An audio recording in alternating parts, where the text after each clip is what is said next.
Muy bien, bienvenidos a esta mesa, ya la penúltima del día. Es una mesa que lleva por temática transparencia y otras obligaciones que han de cumplir los sistemas de alto riesgo. A efecto de dar continuidad y agilidad a las intervenciones, me permito darle el uso de la voz de manera inmediata a la profesora doctora Estrella Gutiérrez David, de la Universidad Complutense de Madrid, que se dedica particularmente al estudio del derecho constitucional y nos hablará de la transparencia con los usuarios de los sistemas de alto riesgo. Doctora, la palabra es suya. Muchas gracias, moderador. Muchas gracias a los organizadores del Congreso y a la Universidad por invitarme una vez más a este evento tan interesante y tan apasionante. Bien, yo voy a hablar de la propuesta de reglamento de inteligencia artificial del artículo 13 que se refiere a la transparencia. Bien, por ir rápido y por cumplir con el tiempo que se nos ha asignado, son 5, pues hay 20, tengo que acabar. Lo primero que diré es que la obligación de transparencia, en este caso técnica, está muy relacionada con la explicabilidad, pero mi gran sorpresa al leer el reglamento es que el término explicabilidad aparece más bien poco. Si no recuerdo mal, creo que en 2 ocasiones. Sí que es cierto que la transparencia en el reglamento se identifica con la interpretación que se puede dar al modelo. La primera cuestión que tengo que decir es que hay que diferenciar muy claramente entre 3 conceptos que son distintos desde el punto de vista técnico: la interpretabilidad de un modelo, la transparencia y la explicabilidad. Es decir, la interpretabilidad es cuán entendible es el modelo para el humano que va a trabajar con el modelo. Claro, dependerá de quién sea el humano. Si es un experto, pues su nivel de comprensión del modelo será sencillo. La transparencia, en realidad, es una característica que además puede ser descomponible. Es decir, podemos hablar de que el modelo es interpretable, tiene interpretabilidad desde el punto de vista de los elementos que lo componen, desde el punto de vista del modelo global, o incluso si el modelo es replicable, es decir, si dados estos datos, al utilizar otro modelo, el resultado es similar o parecido. Por tanto, la transparencia en ese sentido tendría esa función. Y luego la explicabilidad. La explicabilidad en realidad es una característica que nos permite abordar modelos que no son transparentes por sí mismos. Es decir, por ejemplo, una red neuronal, una máquina de soporte vectorial, un bosque aleatorio. Es decir, son modelos que, por ejemplo, la Autoridad de Protección de Datos y Acceso a la Información Pública en el Reino Unido y el Instituto Alan Turing clasifican de modelos de caja negra. Entonces, y claro, ¿qué ocurre con esos modelos? Pues que necesitan de técnicas complementarias de explicabilidad. Esas técnicas complementarias son en realidad otros modelos algorítmicos que nos pueden ayudar a completar la parte que no entendemos, porque puede ser una parte del modelo o todo el modelo o la decisión. Entonces, son conceptos que tienen que estar claros. En el reglamento, no. En el reglamento, la transparencia y la explicabilidad aparecen mezcladas. Mi impresión es que esto viene de la guía ética que tiene el grupo de trabajo, el grupo de alto nivel de expertos que se elaboró en el año 2018 sobre inteligencia artificial ética y confiable. ¿Por qué? Pues porque ahí sí que es cierto que los conceptos de interpretabilidad, explicabilidad y transparencia entran en una definición muchas veces circular. Entonces, esta es la primera cuestión que tengo que identificar. La siguiente cuestión es que hay diferencias entre lo que ha planteado la Comisión. El Consejo está quizás más alineado con la Comisión y sobre todo el Parlamento Europeo. ¿Por qué? Porque el Parlamento Europeo sí que propone en su planteamiento de este artículo una definición de transparencia. Sí que la propone, la definición. Y fundamentalmente, la definición que propone es que el usuario será capaz de comprender y usar el sistema de manera adecuada, conociendo cómo funciona ese sistema, cómo el sistema procesa esos datos, permitiendo al usuario permitiendo al usuario explicar las decisiones que ha tomado el sistema. Es decir, aquí lo que vemos es que el concepto de transparencia aparece vinculado al de una explicación comprensible. Y además remite especialmente a un artículo 68C que también incorpora en la propia propuesta del Parlamento. Fundamentalmente, este artículo 68C que incorpora, fundamentalmente habla del derecho a una explicación, totalmente inspirado en el Reglamento de Protección de Datos, el derecho a una explicación. Está pensando fundamentalmente en una carencia que tiene el reglamento, y esa carencia es que se ha olvidado del destinatario de estos sistemas, que en el 99% de los casos somos personas de carne y hueso. Es más, podemos decir que muchos de estos modelos se alimentan constantemente de datos personales. O sea, los datasets fundamentales que entrenan estos modelos son datos personales. Por tanto, sí que es cierto que esta parte, este planteamiento que hace el Parlamento me parece importante, porque es que estamos totalmente abandonados. Es decir, aquí estamos obsesionados porque el usuario utilice, que está muy bien, que haga, es decir, que utilice e implemente dentro de sus procesos, ya sea administración pública u organismos, organizaciones privadas, implemente modelos transparentes, pero claro, normalmente esos modelos van destinados a personas individuales. 5 minutos. Bien, ¿cuánto? 5 minutos, vale, perfecto. Siguiente consideración que tengo que hacer. Aparecen referidos también muchas veces términos dentro no solamente del artículo 13, sino también de la documentación técnica que desarrolla o implementa el artículo 13, que es el anexo 4 del reglamento. Términos como parámetros. Oiga, hay que explicar los parámetros, ya, pero es que el concepto de parámetro es un concepto técnico en inteligencia artificial. El uso que se le está dando, por ejemplo, en el anexo 4, cuando se habla de los parámetros de los modelos, no se sabe muy bien si se refiere al concepto técnico o a un concepto que utilizamos los juristas cuando nos referimos a modelos de inteligencia artificial. Y lo he visto en alguna norma, lo he visto, los franceses lo utilizan en su código de administración y relación con los ciudadanos, utiliza ese término cuando regula las decisiones en las que se implementan este tipo de modelos, utiliza el término parámetro. Pero los juristas, el legislador, cuando habla de parámetros está pensando en otra cosa, está pensando en la lógica que hay detrás del modelo. Por tanto, aquí tenemos otra cuestión. Y por último, por terminar en las diferencias, sí que, por ejemplo, el Consejo, cuando se habla de que se tiene, por ejemplo, en las instrucciones que se tienen que dar al usuario final para cumplimentar con esa transparencia, tiene que incluirse el nivel de precisión, solidez y ciberseguridad. Dice que al hablar de la precisión que creo que está mal traducida, en realidad se refiere al rendimiento. Cuando hablamos de precisión, nos referimos al rendimiento de un modelo. Cuán ajustado o cuán confiables pueden ser las predicciones, recomendaciones que haga el modelo, o la tasa de error que tiene. En la propuesta del Consejo hay que incluir en el nivel de precisión las métricas. Las métricas en la precisión se refiere a métricas de error, es decir, cómo vamos a evaluar el error que tiene el modelo. Y esto está incluido también. Y bueno, con respecto a también en la transparencia hay que incluir las medidas de vigilancia humana. Por terminar, especificaciones relativas a datos de entrada, información perteneciente a los conjuntos de entrenamiento, validación y testeo, en su caso.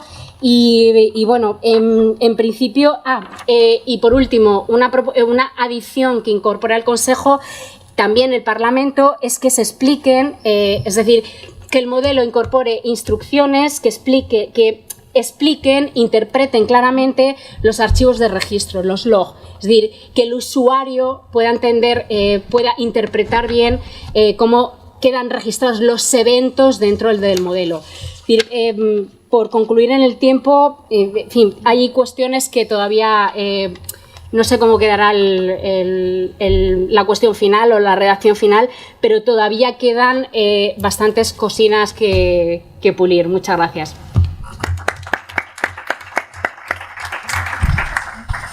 Muchas gracias, doctora. Muy interesante la intervención, lo que nos comenta cómo se pierden a veces estos distintos términos que tienen significados muy particulares, ¿no? Por ejemplo, transparencia y explicabilidad, ¿no? O transparency y explainability, que pareciera que están hablando de lo mismo, pero tienen campos distintos o parámetros que van muy vinculados, como bien lo comentaba la doctora, a los sets de entrenamiento del sistema y no necesariamente a una métrica en específico. Y bueno, ahora toca darle el uso de la palabra a Guillermo Lascós. Él es investigador, doctor contratado de ciber, de enfermedades raras, y él nos hablará de la supervisión humana del AI Act, cómo mantendremos el control sobre la inteligencia artificial. Estimado Guillermo, la palabra es tuya. Vale. Muchas gracias. ¿Se escucha bien? Mira, Guillermo, sí, si no, este. Mejor acá. A ver, aquí. Bueno. Muchas gracias, moderador.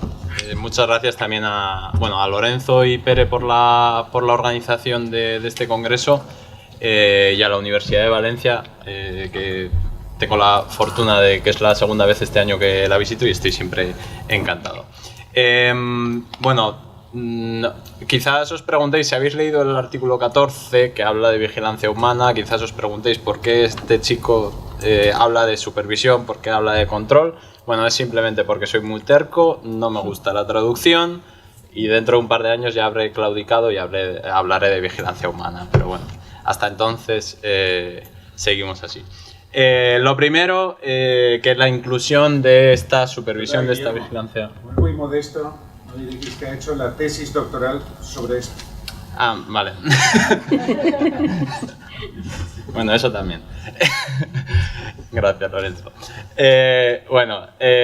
Antes de nada, pues bueno, la verdad es que la inclusión de la supervisión humana o de la vigilancia humana dentro del Artificial Intelligence Act no es ninguna sorpresa. A nivel europeo e internacional existe un amplio consenso dentro de todos los documentos políticos sobre regulación de inteligencia artificial que ha habido. Existe un amplio consenso en la necesidad de que las regulaciones incluyan o establezcan mecanismos referidos o que permitan la supervisión humana de estos sistemas.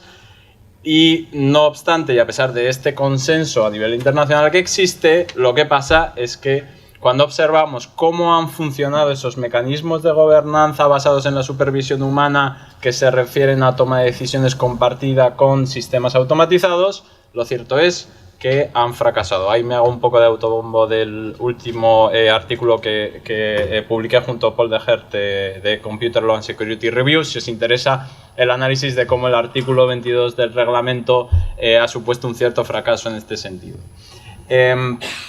Y bueno, por lo tanto, lo esencial aquí es ver cómo el Artificial Intelligence Act ha cogido ese consenso sobre que hay que incluir la supervisión humana dentro de la regulación de la inteligencia artificial y cómo la ha traducido digamos, a la letra pequeña, cómo ha cogido eso y ha dicho vamos a implementar esto en una regulación concreta. Un mapa general de cómo entender la inclusión de la supervisión humana dentro del artículo 14, ¿no? El artículo 14 lo que dice en su primer parágrafo es: los sistemas de inteligencia artificial de alto riesgo, estamos hablando de sistemas de alto riesgo, se diseñarán y desarrollarán de modo que puedan ser vigilados de manera efectiva por personas físicas durante el periodo que estén en uso. Aquí podéis ver dos grandes fases: la fase de diseño y desarrollo, en la que el rol principal, ya hemos estado hablando de esos roles, el proveedor, que es quien desarrolla con vistas a comercializar el producto, en función del artículo 14 está obligado a establecer unas medidas, ya vamos a ver cómo, para permitir la vigilancia humana durante esa segunda fase que vais ahí, a cargo del implementador, que es, o usuario, que es quien lo utilice bajo su propia autoridad, esa toma de decisiones entre el sistema, el establecimiento de ese vigilante que va a tener que poder, gracias a lo que se ha diseñado y desarrollado, vigilar el sistema de inteligencia artificial de forma efectiva cuando tome decisiones sobre esas personas afectadas. Y si vamos a las características de o a esa cristalización de la supervisión humana como un requisito de obligado cumplimiento para esos sistemas de alto riesgo. ¿Qué tenemos en ese artículo 14? En primer lugar, en el parágrafo segundo, ¿supervisión humana para qué? Pues bueno, nos dice que es para prevenir o reducir al mínimo los riesgos para la salud, la seguridad o los derechos fundamentales. Es decir, los humanos no están ahí porque hablábamos esta mañana porque la inteligencia humana se considera mejor que la inteligencia artificial, no están ahí porque las decisiones humanas o plenamente automatizadas se consideren que vulneren la dignidad humana, están ahí porque se considera que los humanos, supervisando inteligencia artificial, son capaces de prevenir determinados riesgos. Y esto es por la cuestión por la que la Comisión Europea dice, voy a colocar aquí la supervisión humana. Segundo es qué clase de supervisión reclama ese artículo 14 y como hemos podido ya vislumbrar un poquito, requiere de una supervisión efectiva, ese es el término que utiliza, ya veremos ahora qué es eso de efectivo o cómo debe permitirse esa supervisión efectiva, y desde el diseño y el desarrollo, es decir, en consecuencia estamos ante, digamos, un mecanismo de gobernanza para el diseño de los sistemas de inteligencia artificial que no necesariamente va a determinar cómo se ejerce esa supervisión en la fase de uso. Lo determina respecto de la fase de desarrollo. Vale.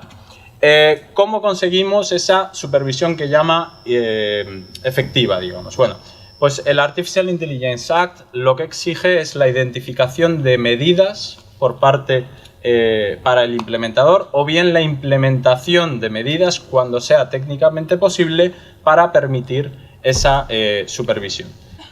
¿Y qué objetivo tiene que tener? Pues entre otros, que podéis encontrar en el párrafo tercero de ese artículo 14, comprender e interpretar correctamente los resultados del sistema, es decir, medidas que estén dirigidas a que los vigilantes humanos comprendan e interpreten correctamente el sistema, a decidir cuándo no tienen que usar ese sistema e incluso a detenerlo en el caso de que sea necesario.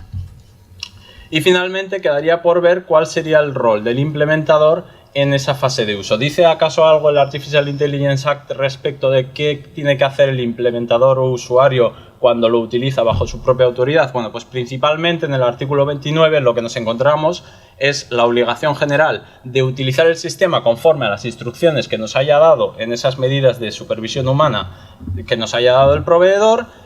Y no obstante, incluye una cláusula específica respecto de la vigilancia humana. Dice el párrafo segundo de ese artículo 29, sobre estas medidas en particular, que esta obligación debe entenderse sin perjuicio de otras obligaciones normativas de la Unión de los Estados miembros. Pensemos, por ejemplo, normas basadas en la supervisión humana, artículo 22 del Reglamento de Protección de Datos, que de alguna manera determina cómo tienes que usar un sistema de inteligencia artificial. Y añade, así como a la discrecionalidad del implementador para organizar sus recursos y actividades. Esto puede dar mucho margen interpretativo que puede ser interesante en el futuro. Respecto de las principales críticas que han surgido durante el procedimiento legislativo ordinario. Simplemente, respecto de la supervisión humana no ha habido grandes debates, realmente no se han modificado muchas cosas y hay dos cuestiones fundamentales sobre las que se ha llamado la atención durante el procedimiento legislativo.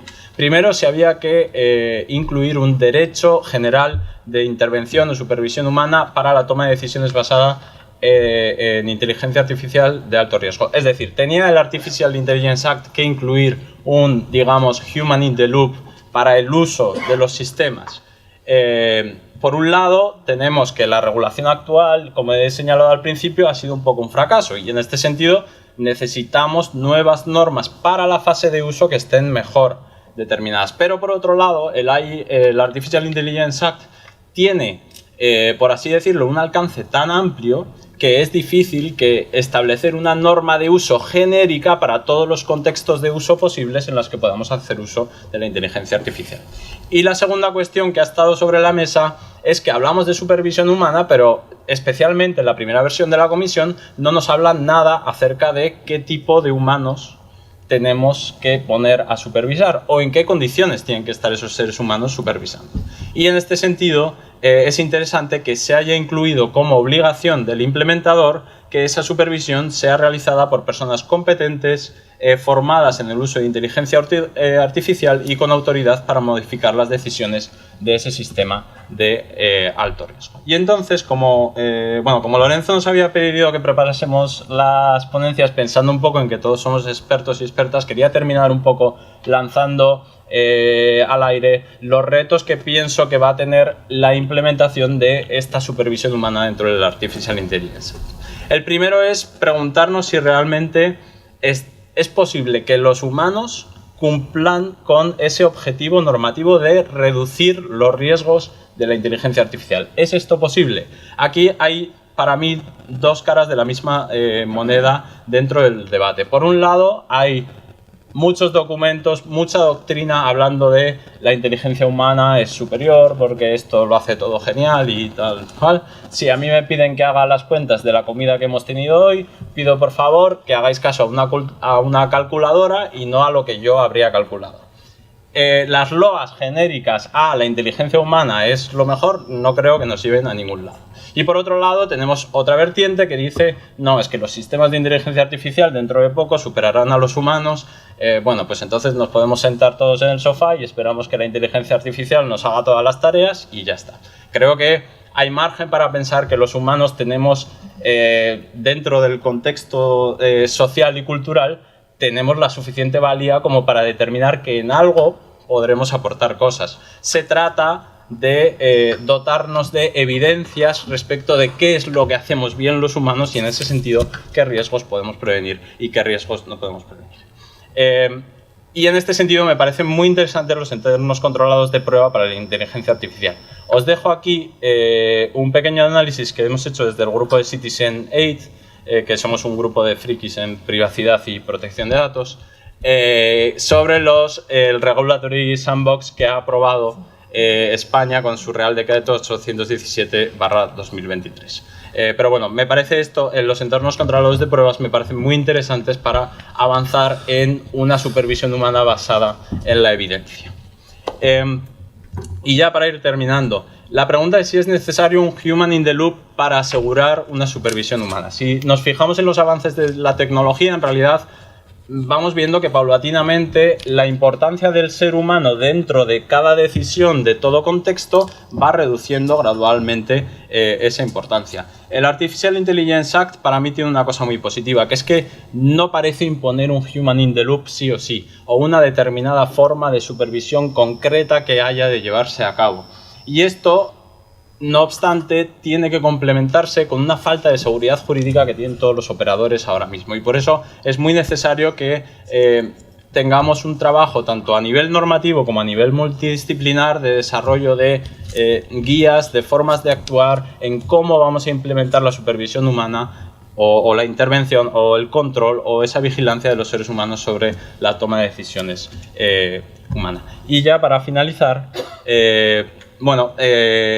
tenía una reflexión final. Probablemente habéis escuchado hablar de este concepto de la inteligencia artificial centrada en el ser humano, ¿no? Habitualmente este concepto, que no ha tenido repercusión dentro del Artificial Intelligence Act, pero que sí venía en todos los documentos de la Unión Europea, hace referencia a esa necesidad de atender de forma proactiva a las necesidades y preferencias humanas en diferentes contextos. Se vincula habitualmente la inteligencia artificial centrada en el ser humano con la supervisión humana como una vertiente, digamos, procedimental, como una vertiente reactiva para la prevención de esos riesgos que provoque.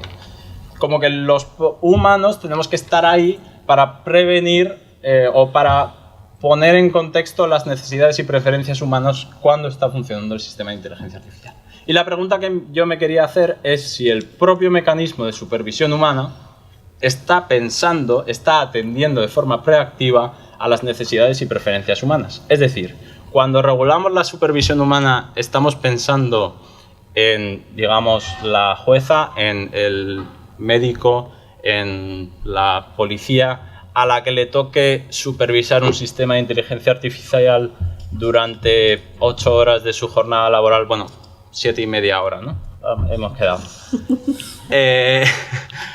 Estamos pensando en cómo afecta a su bienestar, en cómo afecta a las capacidades que tiene dentro de él. Porque esto ha pasado dentro de, digamos, profesiones más vinculadas con la industria. Durante la industrialización pasó esto, que los trabajos se modificaron de forma bestial. Y ahora probablemente nos toca a profesiones que creíamos que estábamos lejos como de esos efectos de la automatización. Entonces creo que hay que reflexionar sobre si estamos estableciendo supervisores humanos pensando en una inteligencia artificial centrada en el ser humano o no. Y ya con esto termino. Muchísimas gracias por vuestra atención.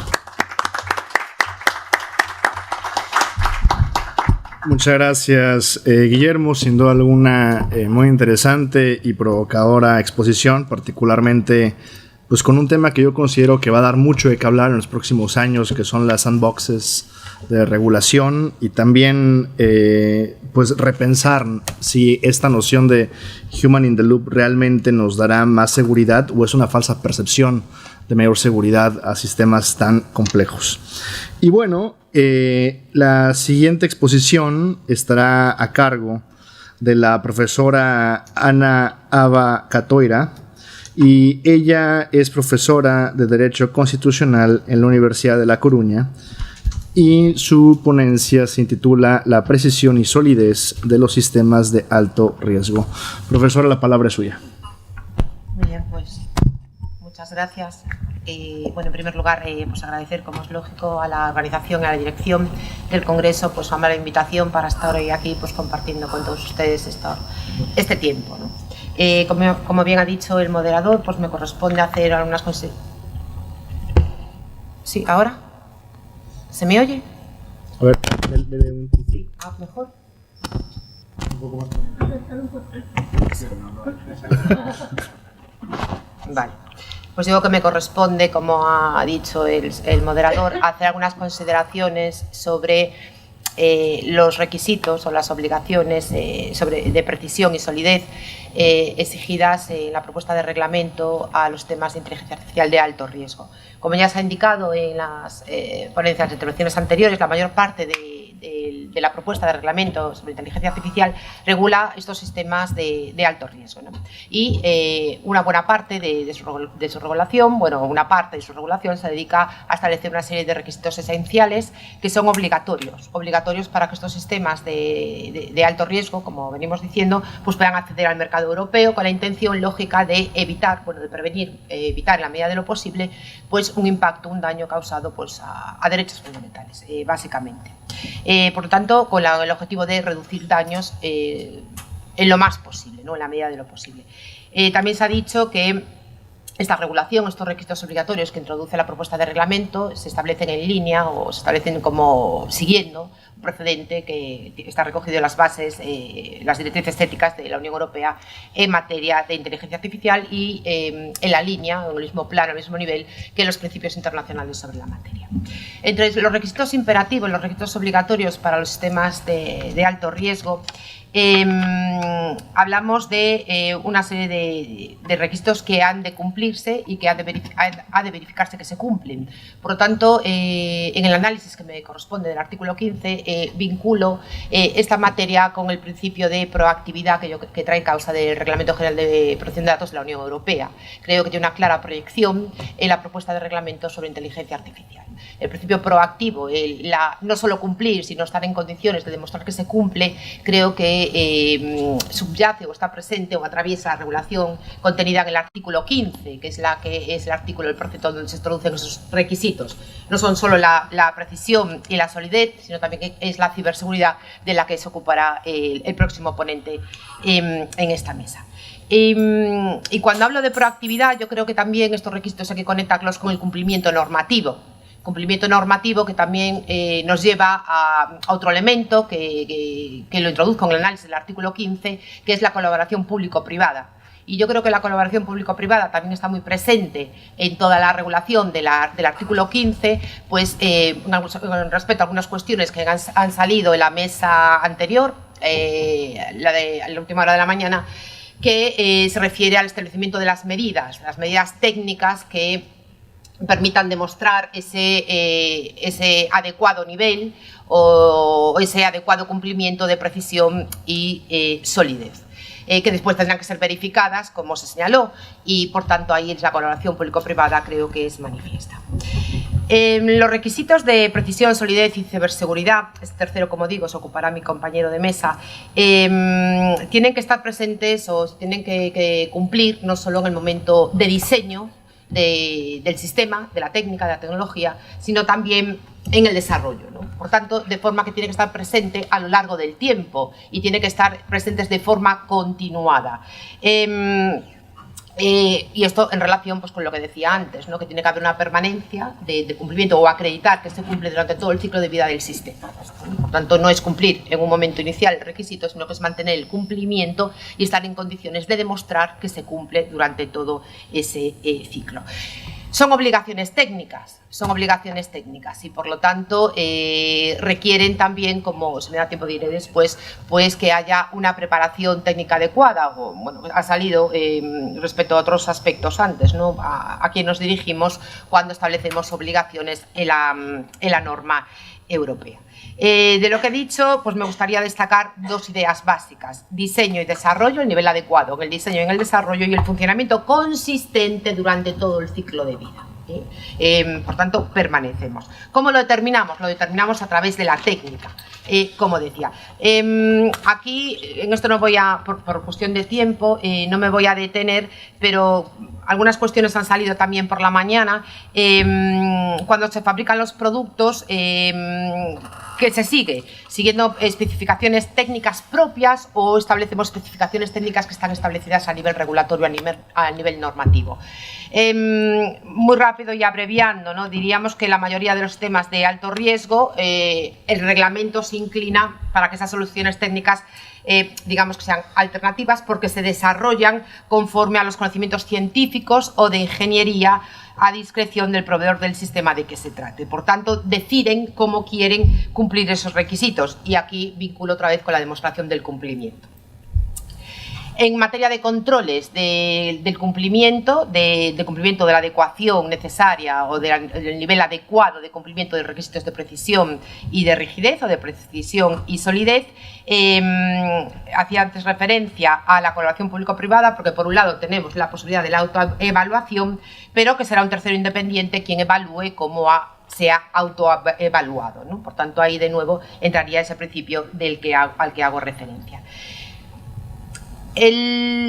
Cuando hablamos de precisión y de solidez y de precisión y robustez, se está haciendo referencia a seguridad y a fiabilidad o confiabilidad, ¿no? En el sentido de que la seguridad, pues estamos hablando de tecnología, de técnica y de lo complicado, de la complejidad del funcionamiento. A lo mejor la seguridad, pues posiblemente no podemos asegurarla, valga la redundancia, al 100%, pero lo que hay que buscar es que el sistema sea fiable, sea confiable, porque si no, no será utilizado, ¿no? Y en relación con esa confiabilidad, las herramientas o los sistemas de alto riesgo de inteligencia artificial deben generar respuestas justas, respuestas robustas y respuestas precisas, que es lo que hace que las respuestas inteligentes o las soluciones que nos pueden dar los sistemas de inteligencia artificial sean realmente confiables en un entorno real, en el entorno en el que tienen que resolver, en el entorno en el que tienen que responder, en el entorno en el que esperamos la sociedad que confiamos o que vamos a confiar en la inteligencia artificial que nos resuelva, que nos ayude. Por tanto, creo que hay que tener en cuenta o hay que relacionar esa precisión y esa robustez con esta cuestión. Pero sucede que muchos de los procesos se vienen, estos procesos digamos que de acreditación o de cumplimiento de estos requisitos a los que me estoy refiriendo, se realizan solo desde una perspectiva técnica, con datos disponibles que realmente en muchas ocasiones son datos escasos, datos sesgados o datos de poca calidad. De ahí que sea necesario, por un lado, tener en cuenta las implicaciones éticas durante los procesos de desarrollo, evaluación e implementación de los sistemas y tener en cuenta los efectos, las respuestas, las consecuencias en el entorno real. Y esto en el análisis del artículo 15, que es el que hoy me trae aquí, también lo relaciono con la importancia del Real Decreto del 2023, al que se ha hecho referencia hace unos instantes. Por lo tanto, al funcionamiento o a la importancia de la existencia de estos entornos controlados de prueba para el ensayo y el cumplimiento de los sistemas de alto riesgo, que es un instrumento fundamental para poder medir o para poder ver, evaluar cómo van a ser después las consecuencias en el entorno real. En cuanto al nivel que se espera, 2 minutos. 2 minutos. El nivel que se espera, bueno, hablábamos de parámetros de rendimiento, que antes hablábamos también, se refería que era una cuestión muy técnica, ¿no? Y que ese es un parámetro de rendimiento. Abreviando, bueno, soluciones técnicas, las copias de seguridad, los planes de prevención contra los fallos y después medidas para la eliminación o inducción máxima del riesgo. ¿Riesgo de qué? Riesgo de que los sesgos aparezcan en la información de salida e influyan en la información de entrada de futuras operaciones. Es lo que en la técnica se llama los bucles de retroalimentación, a los que el reglamento, la propuesta de reglamento también obviamente se refiere, ¿no? Claro, seguimos hablando de la importancia de la calidad, de los datos, de la importancia del alimento del sistema de inteligencia artificial. Los bucles de retroalimentación pueden ser, bueno, tienen dos caracterizaciones, se clasifican de bucles de retroalimentación positiva y negativa, ¿no?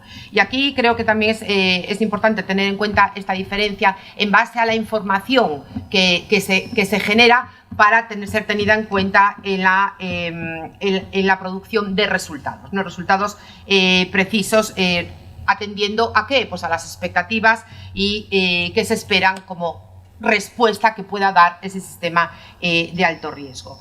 Y ya para terminar, aludir a otro problema que está presente en la regulación, en la propuesta de reglamento, que es el problema en la producción de los datos, ¿no? ¿Qué tipos de datos producimos y los problemas que acarrea la producción de determinados datos? Generar determinados datos que sean datos malos en términos de calidad. Bueno, hablamos de desviación de datos, de deriva del modelo, de salida del modelo y hablamos de sesgo y de equidad. Y con esto me gustaría terminar diciendo, bueno, o haciendo referencia a medidas para garantizar esa calidad y esa solidez de los circuitos de retroalimentación. Expertos en la materia, esto se ha dicho antes, es fundamental, ¿no? ¿Para qué? Para poder alinear el modelo con la configuración del mundo real, es decir, tener resultados correctos, resultados de calidad. Y en ese sentido también poder gobernar mejor los datos generados por inteligencia artificial. La gobernanza de los datos y datos de calidad. Tener métricas de calidad que nos van a permitir evaluar pues bien o correctamente los datos para una determinada tarea y también que nos van a permitir poder monitorear el modelo que se produce. Antes hablábamos en el diseño, en el seguimiento, es decir, durante todo el ciclo, de manera consistente durante todo el ciclo vital de ese sistema de inteligencia artificial. Y hablar también de curación de datos, es decir, cuando los modelos se vuelven a entrenar con nuevos datos, hay que tener en cuenta que podemos olvidar o podemos perder información anterior y llevar lo que podríamos decir como una custodia en el ciclo de vida de esos datos y de esa información para no perder la calidad. Bueno, tenía unas conclusiones finales, pero si acaso, pues para más adelante por agotamiento del tiempo. Muchas gracias por la atención. Muchas gracias, profesora Catoira. Sin duda alguna muy interesante y refrescante ver esta nueva concepción de proactividad como principio dentro del campo de regulación de inteligencia artificial. Y como bien lo ha adelantado la profesora, el siguiente punto en esta mesa es precisamente la ciberseguridad de los sistemas de alto riesgo, a cargo del doctor Marco Sánchez Acevedo, profesor de la Universidad Católica de Colombia. La palabra es suya, doctor. Muchas gracias, Mauricio. Muchas gracias a todos los compañeros de mesa. Un saludo muy especial al profesor Lorenzo Cotino, que nos invita siempre a estos eventos. Desde hace ya bastantes años participo de la Universidad de Valencia, de donde soy egresado como doctor precisamente en tecnologías, con la tesis doctoral La Buena Administración Pública Electrónica. He visto que cada vez que los ponentes anteriores han presentado, ustedes se interesan mucho ¿Por qué? Por las presentaciones, porque hay que intentar llevar un registro, ¿verdad? Es decir, alguna presentación, alguna lectura adicional. Si quieren, antes de que inicie, para que luego no tengamos, le pueden tomar a este código rápidamente, por favor, 30 segundos, 10 segundos. Ya lo distribuyeron. ¿No lo han hecho? Mira, ya con uno que lo haga ya lo puede distribuir a los demás. ¿Ya lo tienen? ¿Sí? Listo, bueno. Bueno, pues iniciamos. Ahí, tan fácil así como entrar a su teléfono es eso, ¿verdad? ¿Qué se encontró usted, profesor? He sido hackeado. Bueno, no. Ahí hemos enviado una pequeña imagen para que nos demos cuenta de lo que significa la ciberseguridad. No hay ninguna presentación, no hay nada más que una imagen de una persona que tiene un... Lo has cogido, ¿no? Que tiene un teclado en la mano como si fuera un arma. Bueno, con las particularidades que implica pues todo lo que ya nos han dicho los ponentes anteriores, partiendo de la base de que la transformación digital genera lógicamente riesgos y muchos riesgos, más ataques, cibercriminales, ciberactivistas en sentido negativo, ciberterroristas, ciberespías, partiendo de la problemática que genera el propio ámbito de aplicación del proyecto, del concepto de inteligencia artificial que no sabemos en qué va a quedar, de la delimitación de cuáles son los sistemas de alto riesgo, de las particularidades que se presentan en los modelos fundacionales, la propiedad intelectual, el tema de la vigilancia, control, la supervisión humana. Es decir, cada vez que vamos avanzando, vamos encontrando más y más elementos. Con esas particularidades abordaremos lo que corresponde a las obligaciones de ciberseguridad que el proyecto los plantea desde 3 líneas. La primera línea,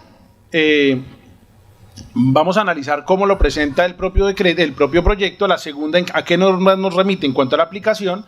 Y la tercera, en cuanto a a lo que se denomina el propio reglamento, las certificaciones de conformidad, presunciones de conformidad, y haremos alguna pequeña referencia a los procesos de autoevaluación. El primero de ellos es cómo se presenta la ciberseguridad en la norma. La ciberseguridad se presenta bajo 3 líneas. Una primera línea es una línea de transparencia, una segunda línea como obligación para los sistemas de inteligencia artificial de alto riesgo y una tercera línea como presunción de conformidad. Veamos pues cada una de esas rápidamente. En la primera de ellas, la que tiene que ver como obligaciones de transparencia, el artículo 13 pues establece que los sistemas de inteligencia artificial deben ir acompañados de instrucciones de uso que incluyan información, y ahí particularmente refiere al nivel de ciberseguridad que se ha probado y validado en el sistema. Óigase bien, el nivel de ciberseguridad que se ha probado y validado. Pero al mismo tiempo incluye obligaciones de transparencia en el sentido de que hay que comunicar cualquier otra circunstancia conocida o previsible asociada al sistema de inteligencia artificial que pueda dar lugar a riesgos de seguridad. Entonces ahí conecta básicamente con 2 obligaciones de transparencia, en tanto que dentro de la información que se debe comunicar de los sistemas de de alto riesgo, se tiene que comunicar esa información particularmente vinculada a la ciberseguridad, que como veremos más adelante no es menor. La segunda cuestión tiene que ver con la obligación de ciberseguridad en este primer punto. El artículo 15 establece allí que todos esos sistemas se diseñarán y desarrollarán en vista de la finalidad con un nivel adecuado de ciberseguridad. ¿Eso qué significa? Que incorpora el principio de seguridad por defecto. Desde el inicio de los procesos tiene que incorporarse la planeación, el modelamiento, la ejecución, el control. Tiene que diseñarse elementos que permitan dar seguridad. Pero al mismo tiempo, esa seguridad va a ir vinculada a la finalidad prevista. Y esto es muy importante porque cuando nos remitimos al nivel de riesgos, la finalidad va a ser fundamental para determinar el nivel, si es bajo, medio, alto o muy alto. Al mismo tiempo, como obligación de ciberseguridad, incorpora que las soluciones técnicas encaminadas a garantizar la ciberseguridad de los sistemas serán adecuadas a las circunstancias y al riesgo pertinente. La tercera cuestión tiene que ver con una presunción que incorpora el proyecto, que es una presunción de conformidad, donde se señala que se presumirá que cumplen con las garantías de ciberseguridad los sistemas de inteligencia artificial de alto riesgo que hayan sido certificados o para los que se haya pedido una declaración de conformidad con arreglo al reglamento 881 de 2019. Y en ese sentido, quien tenga esa conformidad se presumirá que cumple esos requisitos. A partir de esto diríamos entonces que se nos presenta una pregunta: ¿la ciberseguridad en los sistemas de inteligencia artificial es para todos los sistemas de inteligencia artificial? Pues uno diría que con la problemática asociada, lo que ya han repetido los anteriores ponentes, uno diría que está regulándose solamente para aquellos de alto riesgo. Sin embargo, cuando revisamos la propuesta reglamentaria, nos encontramos a que remite a la aplicación de muchísimas normas de ciberseguridad de la Unión Europea. Y en ese sentido, esas normas, si bien se aplican a los sistemas por la remisión que hace el proyecto a los de alto riesgo, también es verdad que se aplican a esas regulaciones específicas con garantías de ciberseguridad para muchísimas actuaciones. Miraremos más adelante algunos ejemplos de eso. Debemos entender que la ciberseguridad incorpora elementos vinculados a la protección de redes, de sistemas, de procesos, de personas, y que incorpora las 4 fases que siempre se han hablado de la ciberseguridad. La fase tecnológica desde la seguridad informática, debemos comprender esa referencia a la aplicación de la ley en sentido propio de los ciberdelitos, también en elementos como la ciberseguridad y ciberdefensa nacional, y por último a la dimensión económica y social, que es la que tradicionalmente venimos conociendo. La ciberseguridad, cuando uno la analiza, y haciendo la remisión que hace el propio decreto, pues él nos lleva necesariamente a entender que hay que proteger los activos. Y los activos son activos principales y activos de apoyo. Es decir, los sistemas de inteligencia artificial tendrán unos activos que son activos principales como procesos y actividades de negocio e información que tienen la obligación de ciberseguridad. Pero al mismo tiempo, activos de apoyo como el hardware, el software, la red, las personas, los sitios, los portales, que involucran igualmente obligaciones de ciberseguridad.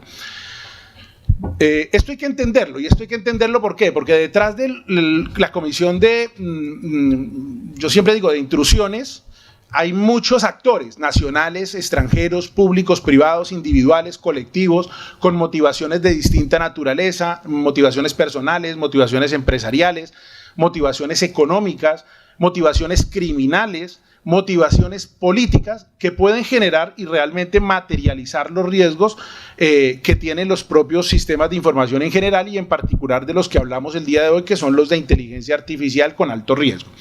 Por eso el reglamento plantea allí 2 vías. Una vía de uso de sistemas de inteligencia artificial para actividades de ciberseguridad, que esas tienen normas propias, y una línea que plantea los sistemas de inteligencia artificial que se están usando para las distintas actividades que nos han explicado todos los ponentes el día de hoy, que nos seguirán explicando, y que incorporan obligaciones de ciberseguridad. Importante, el propio reglamento aborda la ciberseguridad desde las 3 dimensiones. Desde la dimensión técnica, porque le da una relevancia en ISA. Desde la dimensión social, porque manifiesta, esto es muy recurrente, en la exposición de motivos, lo decía el profesor esta mañana en la exposición de motivos, nos dicen muchas cosas, pero luego no se traducen en las propias normas. Pero en esa fundamentación, en esa parte teórica, pues sí, efectivamente hay una preocupación social, porque un asunto de esta naturaleza puede afectar a ciudadanos, a empresas y a gobiernos. Y desde el punto de vista jurídico también lo enfrenta porque pues plantea de alguna manera una derivación a las normas. A pesar de ser insuficiente la derivación a las normas de ciberseguridad, plantea la materialización de riesgos porque estos pues ponen en juego lógicamente los derechos de los ciudadanos. ¿A qué normas nos remite? Vale. Era para que se despertaran allí.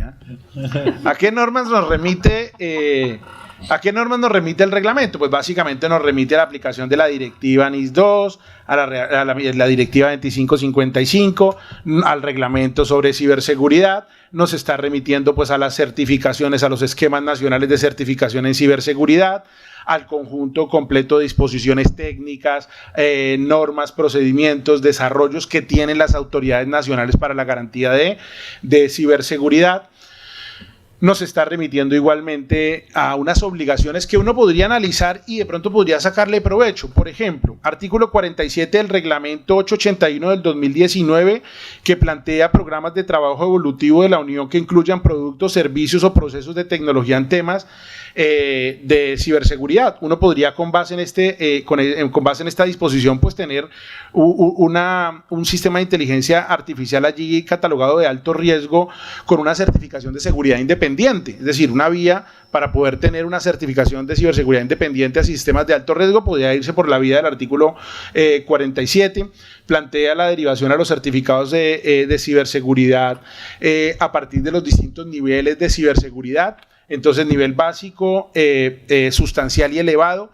De la revisión inicial que vamos haciendo en la investigación, entendemos que el nivel en el que debe estar esta no debe ser el nivel básico o sustancial, a pesar de que nos deriva la aplicación del todo, sino que particularmente los de alto riesgo, catalogados como de alto riesgo en la propia norma, pues se deriven a la aplicación de obligaciones derivadas de certificaciones de ciberseguridad de nivel elevado por precisamente, ahora, sin perjuicio de que pueda analizarse, que puedan haber obligaciones de menor nivel.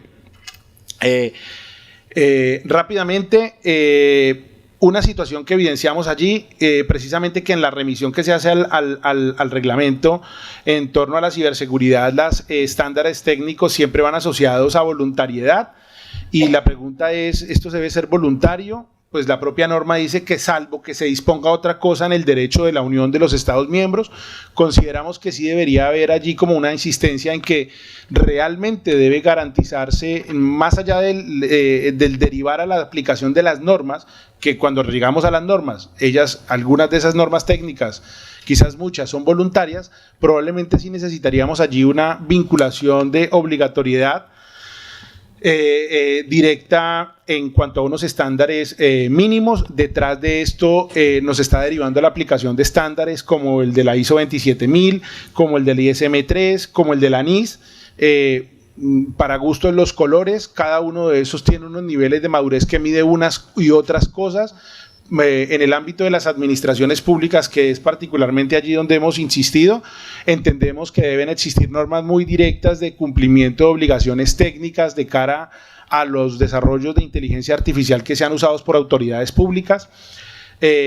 Rápidamente resaltamos en torno a la vinculación importancia que se le da a la Agencia de la Unión Europea ENISA para que aborde cualquier problema emergente en el mercado de la Unión en torno a la ciberseguridad, y que colaborará con el Comité Europeo de Inteligencia Artificial. Esto por disposición del artículo 56, apartados 2, letra B, se incorporó en las enmiendas del mes de junio. Y con las salvedades que se planteó la profesora Galleta esta mañana en torno a los sistemas de inteligencia artificial de alto riesgo implementados por autoridades públicas, también es verdad que se deriva a la aplicación de normas de uso de tecnologías por parte de las autoridades públicas de manera genérica. En el caso, por ejemplo, de España, artículo 2 de la ley 40 y las demás normas que pues no voy a entrar aquí a señalar. Y por último, no menos importante, la vinculación que hay con sectores críticos, servicios esenciales, infraestructuras críticas y servicios esenciales, que se incorporan allí con las últimas enmiendas. Vamos a ver cómo queda esto, unas obligaciones muy importantes en temas de ciberseguridad para todos estos sectores. Quiere decir ello que si se involucran los infraestructuras críticas, servicios esenciales y demás, la lista de alto riesgo pues se ampliaría muchísimo.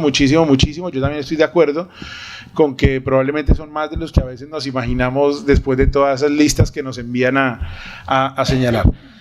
Bueno, rápidamente, eso que durante todo el proceso de tramitación del proyecto ha estado presente la ciberseguridad, pero no con normas propias directas, sino sencillamente derivándonos a la aplicación de las normas ya existentes en el derecho de la Unión. Muchas gracias.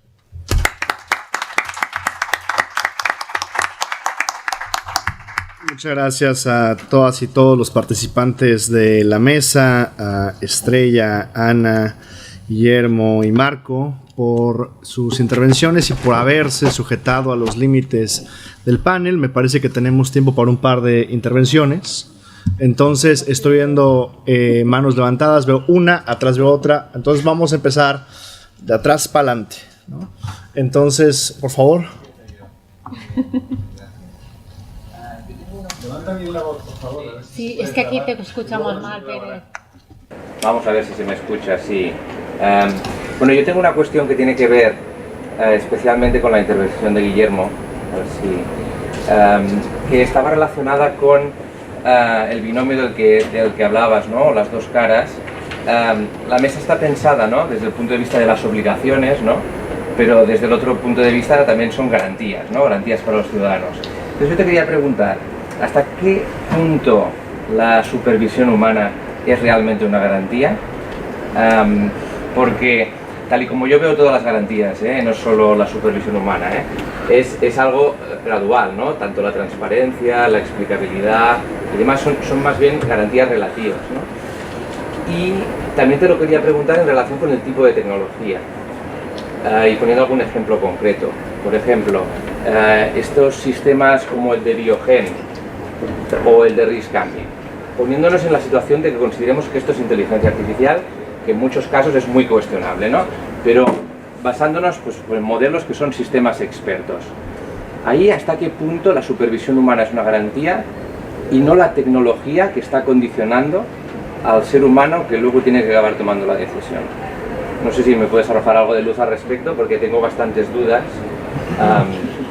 Aunque bueno, probablemente sí que actúe como garantía relativa. Ese micrófono. Esto dejamos... ¿Prefieres directamente? Adelante. Bueno, en realidad, a nivel de lo que yo he visto en la literatura científica, no hay grandes diferencias entre lo que es la supervisión de un sistema automatizado experto como Biogen y lo que va a ocurrir con los sistemas de inteligencia artificial.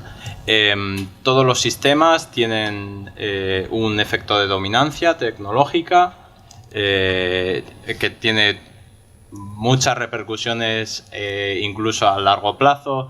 Hace poco desde la Universidad de Deusto, Elena Matute y una doctoranda suya, que siento no acordarme de su nombre, han publicado, han verificado cómo los sesgos que introduce un sistema de inteligencia artificial sobre un ser humano, incluso cuando tú le quitas al ser humano el sistema automatizado, sigue cometiendo los errores que aprendió de la máquina. Entonces, bueno, por hilar toda esta reflexión con tu pregunta en particular, yo sigo viendo el mismo problema que veía con el resto de regulaciones que exigen una supervisión humana, que es que cuando lo hacemos en abstracto, yo no tengo nada claro que eso sea una garantía.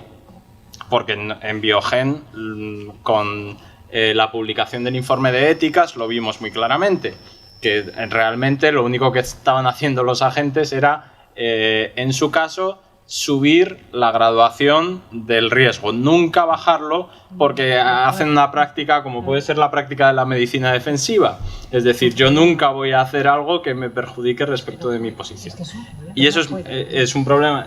Y me parece interesante discutir cómo podemos evitar... Bueno, hay efectos que sabemos que no podemos evitar, pero yo por eso aludo mucho a esto de la supervisión humana basada en la evidencia. Es decir, tenemos que probar en contextos concretos, y cuando saquemos un sistema de inteligencia artificial, y a mí por eso me parece que esta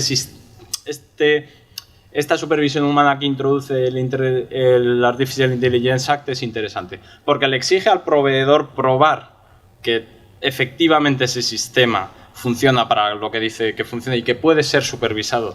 Entonces va a obligar a los proveedores a testar no únicamente en abstracto tu precisión, sino en contextos humanos en los que tú puedas demostrar que la supervisión que tú introduces está funcionando para lo que debe funcionar. A mí eso me parece lo interesante de todo esto.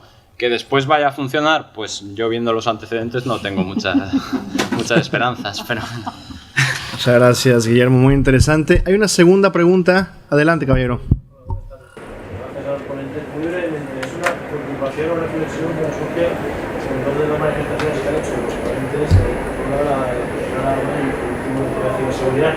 Y todas tienen que ver con lo mismo, es decir, la inteligencia artificial sabemos que es muy complejo, están solo estudiando eso y es inabarcable. Pero hablando del sector público completo, lo que a mí me preocupa más, veo que el nivel de madurez en ciberseguridad de nuestras administraciones y a todo el sector público, en fin, yo los datos que conozco no son precisamente alentadores y ahí lo dejo. Claro, eso por un lado. Y por otro lado, lo que se ha hecho la referencia, que estoy toda la mañana queriendo intervenir sobre el tema, que era sobre la gobernanza. Yo creo que no sé si nos estamos pasando de frenada, ir hacia un no se sabe dónde, porque hay que ir. Y yo la verdad es que sí que en mi administración estoy impulsando un proceso de la gobernanza del dato, un paso previo necesario a otras cosas, porque voy buscando por ahí y hay mucho. Entonces yo no sé si es que yo soy el más torpe de la clase, pero es que me preocupa mucho que las administraciones no estén dando, porque a juicio modesto, yo no soy tecnólogo, falta sería tener un claro modelo de gobernanza de datos, sobre todo por lo de la calidad de datos que se ha hablado y de las garantías también. Esa reflexión no sé si puede aportar a todos los profesores. No sé si Ava o Estrella quisieran comentar algo. A mí del tema del dato, la gobernanza del dato, voy a dar un dato verificado. En el grupo de trabajo donde estoy de estos temas, aplicado, es decir, a licitaciones en el sector de la salud, 80 pliegos analizados, más o menos. Lo que sí que puedo decir es que en ningún lado, salvo un contrato, salvo uno, me he encontrado algo que se parezca a gobernanza del dato, algo. Y bueno, por supuesto, todas estas cuestiones de explicabilidad, de transparencia, etcétera, de métricas de error para evaluar la precisión, pues puedo decir a lo mejor 2 o 3 contratos. Pero es que aparte, yo no tengo tan claro de que esté definido lo que es la gobernanza del dato. En otro tema, en un tema que he tenido que asesorar, no tenía que ver con esto, pero sí que utilizaban ciertas técnicas de analítica, de clasificación de riesgo de empleados públicos que pueden estar en situaciones de corrupción. Claro, en fin, cuando iba a escarbar a ver dónde había gobernanza, en este caso de tratamiento de datos personales, esquemas de gobernanza, en sistemas de intercambio de información bancaria, en fin, no había nada. Claro, es que prácticamente las recomendaciones ha habido que construirlo desde cero, porque no hay nada. Es decir, esto a nivel de administración pública, aquí en España, ¿eh? Entonces sí que por fuera, por ejemplo en Italia sí que he visto algunas licitaciones que, en fin, que afinan un poquito más. Y me he limitado al sector salud, que en principio, según el reglamento de inteligencia artificial, al ser licitaciones como son in-house, se aplican dentro de la administración.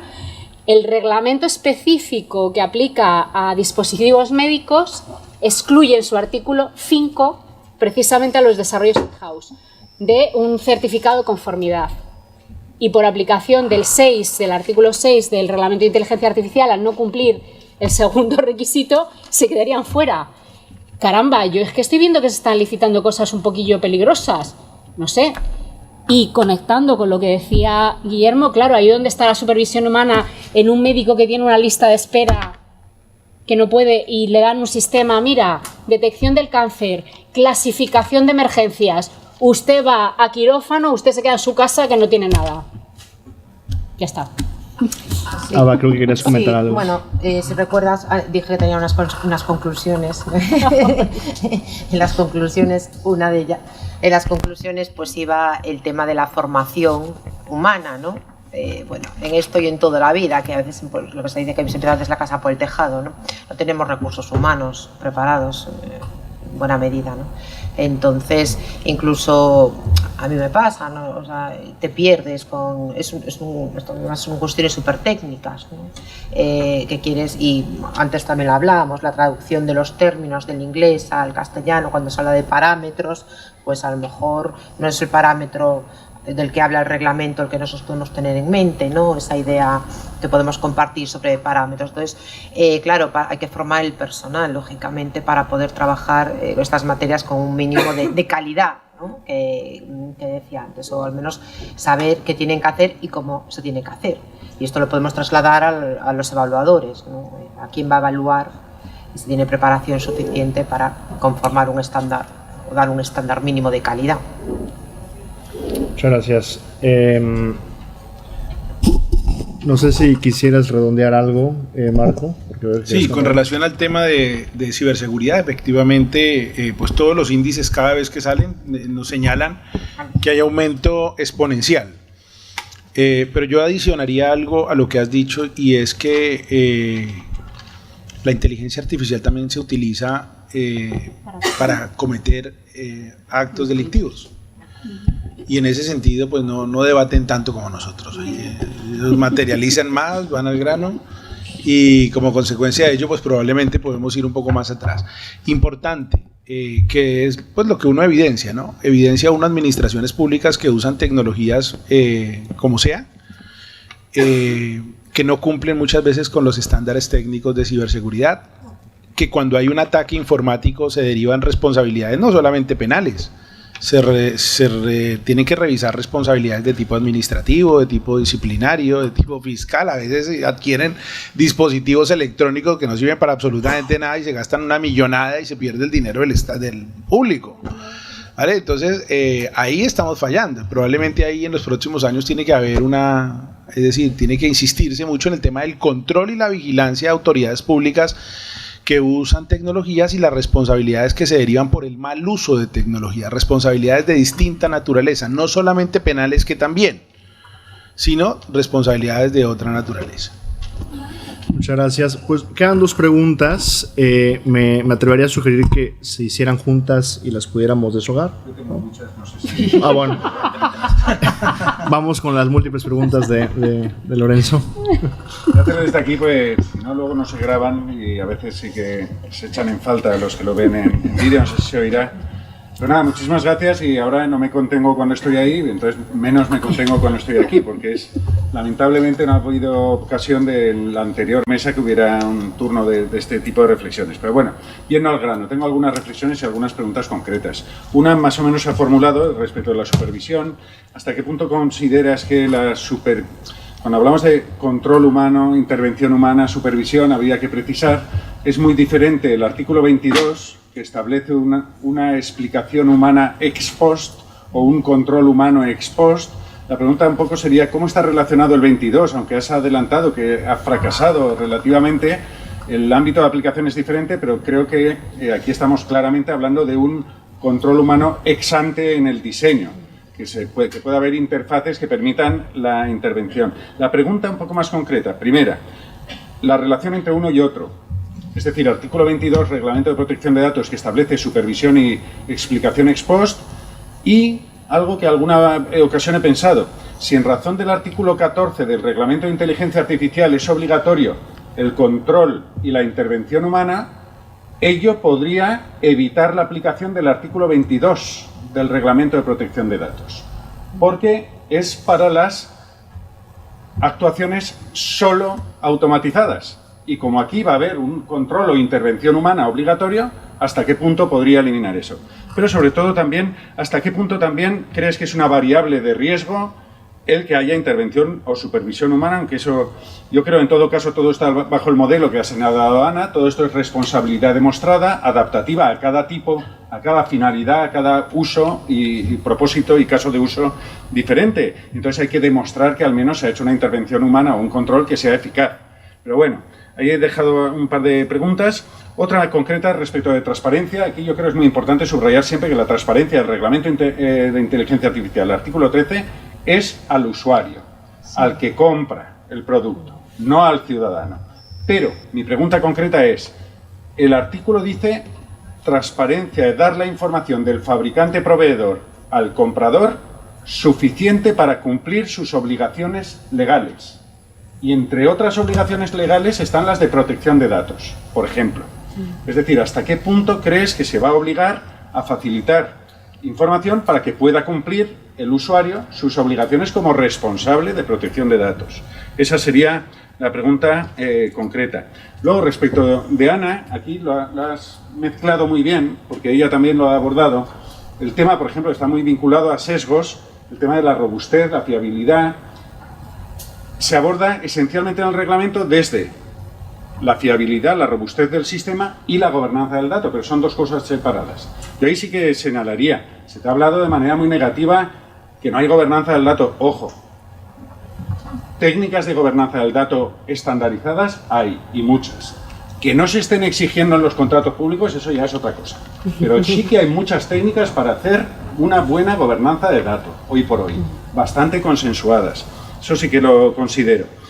La pregunta un poco más concreta respecto de la precisión y la robustez, claro, habrá que ser adaptativo a cada finalidad, porque esto está muy relacionado con la discriminación en algunos casos, y sobre todo errores y sesgos. Entonces, el grado del margen aceptable. Yo, por ejemplo, he hecho un estudio de hasta qué punto en la jurisprudencia constitucional y europea hay márgenes de aceptabilidad de la discriminación. Y habrá que aplicar técnicas también jurídicas para ver hasta qué punto es aceptable los errores con relación a los derechos o impactos que estén en juego. Pero bueno, y concluyo, una pregunta concreta, Marco. Nos ha señalado que básicamente la regulación que hay sobre ciberseguridad es una, o así lo entendía, una remisión a todas las demás normas, que ya son muchas, de la Unión Europea, que establecen obligaciones de ciberseguridad.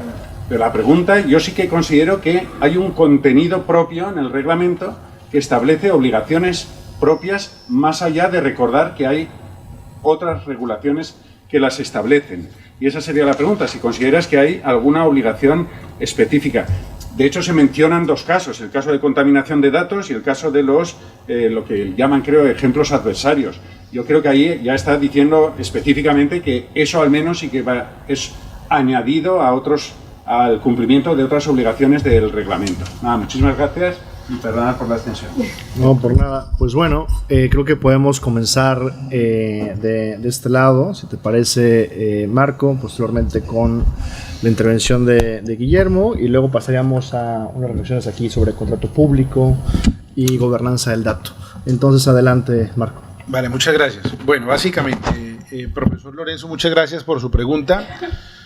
A ver, decir más de lo que se dice en el artículo en torno a la ciberseguridad, pues entonces diríamos que se quedó corto, si quisiéramos incorporar todo lo que significa la ciberseguridad. Solamente con que se haga la referencia a la ciberseguridad y se derive a la aplicación de las normas, todo lo demás, ya cuando vamos a revisarlo al otro lado está. De hecho, las obligaciones de transparencia también están en ciberseguridad. Entonces podríamos decir que las propias obligaciones de transparencia ya están en las normas de ciberseguridad. El problema va más allá, y es que muchas normas de ciberseguridad son normas voluntarias, y allá cuando llegamos a la directiva dice salvo que exista norma expresa que lo señale. Y entonces la pregunta es, para todos los sistemas de inteligencia artificial se debe aplicar, por ejemplo, la declaración de conformidad. Pues dígalo expresamente y quítele lo demás al artículo y ya está. Con todo eso ya soluciona el problema, porque no se refiere a dos temas puntuales a los que se está refiriendo. Él se refiere, por un lado, a las soluciones técnicas a subsanar vulnerabilidades específicas de la inteligencia artificial, medidas para controlar ataques que traten de manipular el conjunto de datos de entrenamiento, contaminación de datos, datos de entrada diseñados para hacer el modelo, para hacer que el modelo cometa un error. Pues eso es una de lo que existe hoy en día y que es lo que conocemos. Y si mañana cambia. Y al contrario, con la culpa y vigilando, ¿sí? Ahí se crece todo. Entonces, si eso es lo que conocemos hoy, que son técnicas avanzadas muy importantes, eso es lo que conocemos hoy, pero mañana eso ya está superado. Es decir, que lo que no esté ahí queda por fuera, no.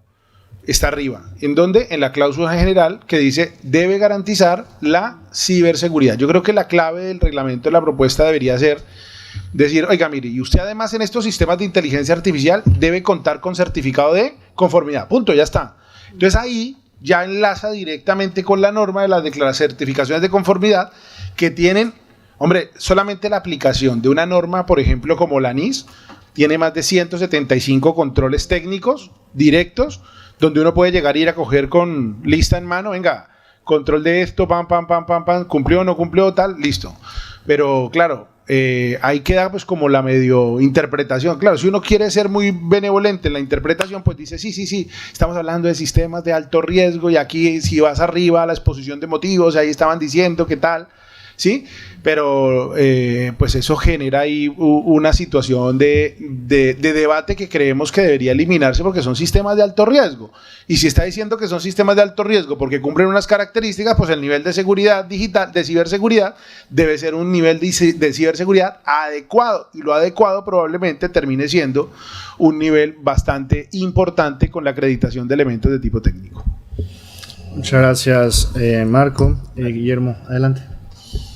Vale, voy a tratar de ser breve y muy concreto, especialmente respecto de la relación de la supervisión humana en el EIAC con el 22.3 del reglamento, que exige esa intervención humana ex post, después de la toma de la decisión totalmente automatizada, y también con la eventual evitabilidad de la aplicación del artículo 22, porque como exige una supervisión humana, ¿acaso no estamos siempre ante decisiones que no están totalmente automatizadas?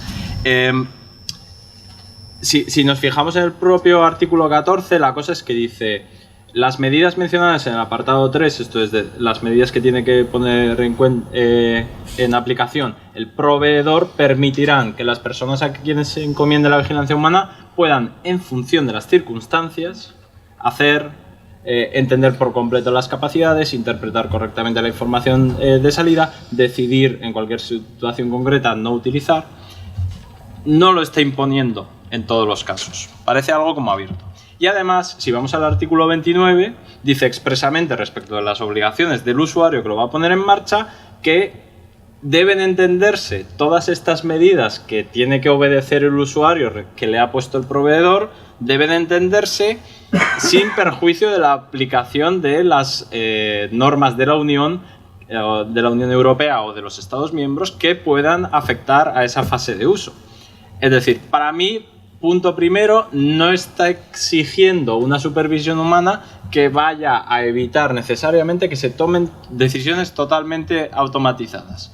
Está exigiendo que los sistemas puedan entenderse, que puedan interpretarse, que puedan detenerse en función de las circunstancias. Pero no está evitando en todo caso esa aplicabilidad o esa toma de decisiones totalmente automatizada. Y respecto de la relación con ese mecanismo ex post, voy un poco por lo mismo. Creo que va a haber mucho margen de discrecionalidad a cargo de los usuarios / implementadores que lo utilicen bajo su autoridad para decidir cómo hacen esa supervisión. Si deciden aplicar decisiones totalmente automatizadas, necesitarán un sistema que haya sido diseñado de tal forma que permita esa evaluación ex post. Si sin embargo lo que quieren es un sistema de inteligencia artificial que le permita no tomar decisiones totalmente automatizadas, cumpliendo o evitando la aplicabilidad directa del artículo 22, necesitarán un sistema que haya sido diseñado específicamente para eso.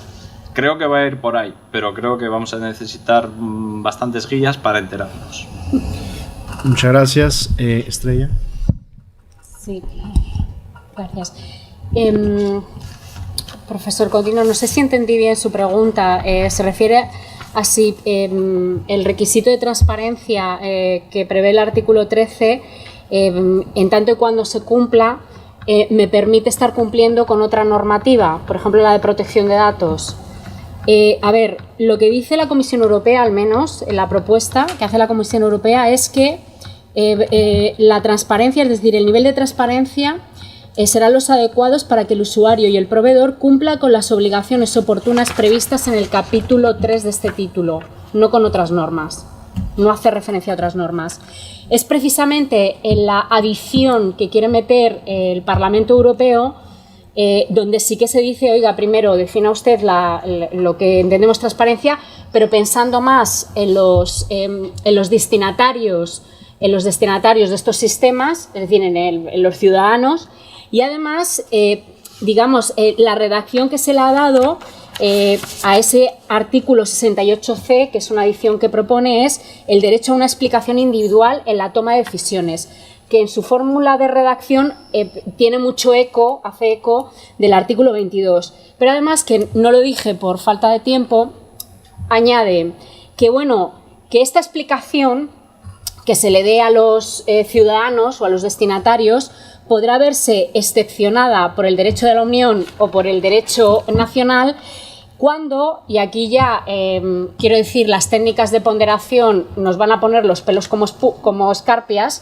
Lo digo porque, claro, esto lo va a tener que decidir quien implemente el modelo. Dice, cuando el derecho de la Unión o el de los Estados miembros establezcan en su normativa una excepción a esa explicación, siempre y cuando respete el contenido esencial de los derechos fundamentales y de las libertades y sea necesaria y proporcionada. Vamos, jurisprudencia pura y dura del Tribunal de Justicia de la Unión Europea, aquí en España, etcétera.